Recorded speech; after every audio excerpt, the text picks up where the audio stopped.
Bizim kimi ümumiyyətlə müsəlmanların da, yəni özündən böyüklərinə, məsələn böyük qardaşlar var da, yəni onlara qarşı ədəbi, yəni davranış qaydası da, məsələn münasibətlərdə çağırmaqda, həmçinin elm tələbələrinə qarşı olan münasibətlər necə olmalıdır? Məsələn, deyək ki, biz yerdən görsən ki, qardaş və yaxud da şeyh və ya əxəcan nəsə belə müraciətlər orada. Yəni ümumiyyətlə sünnədə necə gəlir? Yəni belə barədə bir nəsihət etsəydiniz daha yaxşı olar. Elhamdülillah ve salatu ve selamu ala Resulillah.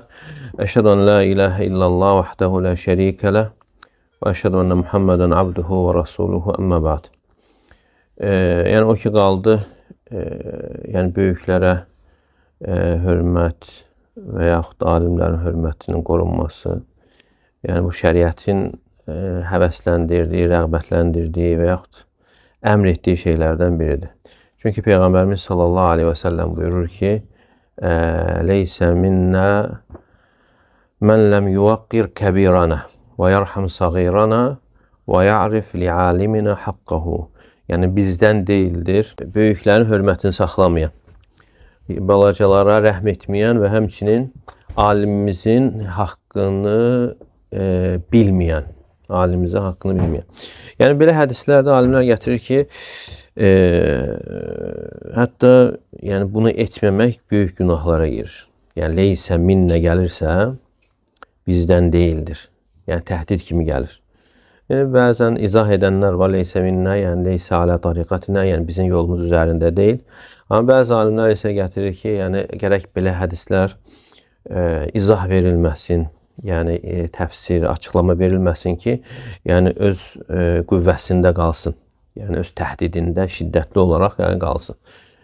Və ona görə də yəni çağırış baxımından və yaxud digər davranış baxımından əsasən də örfə qayıdır. Yəni o örfdə yəni necədir? Yəni örfdə yəni hörmət əlaməti olaraq, yəni çağırışın qaydası, xitabın qaydası və yaxud yəni davranış olaraq, yəni bəzən elə yerlər var ki, orada yəni icazəli sayılan, yaxşı sayılan, yəni başqa yerdə yaxşı sayılmır.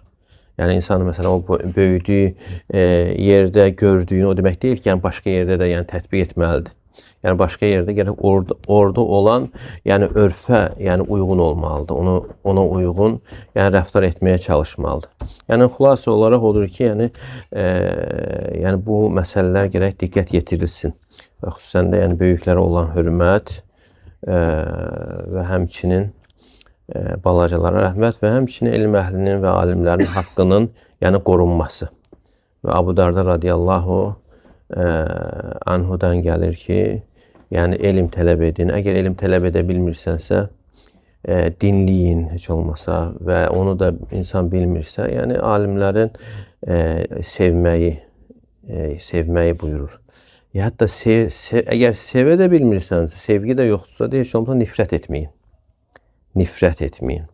Yəni çünki bu məsələlər yəni insanın özünün yəni ucalması üçün, insanın özünün həqiqətən xeyr üzərində mübarək olması üçün olan qaydalardır ki, əgər bu qaydalara insan riayət edərsə, yəni həyat onun üçün xeyirli olur, mübarək olur.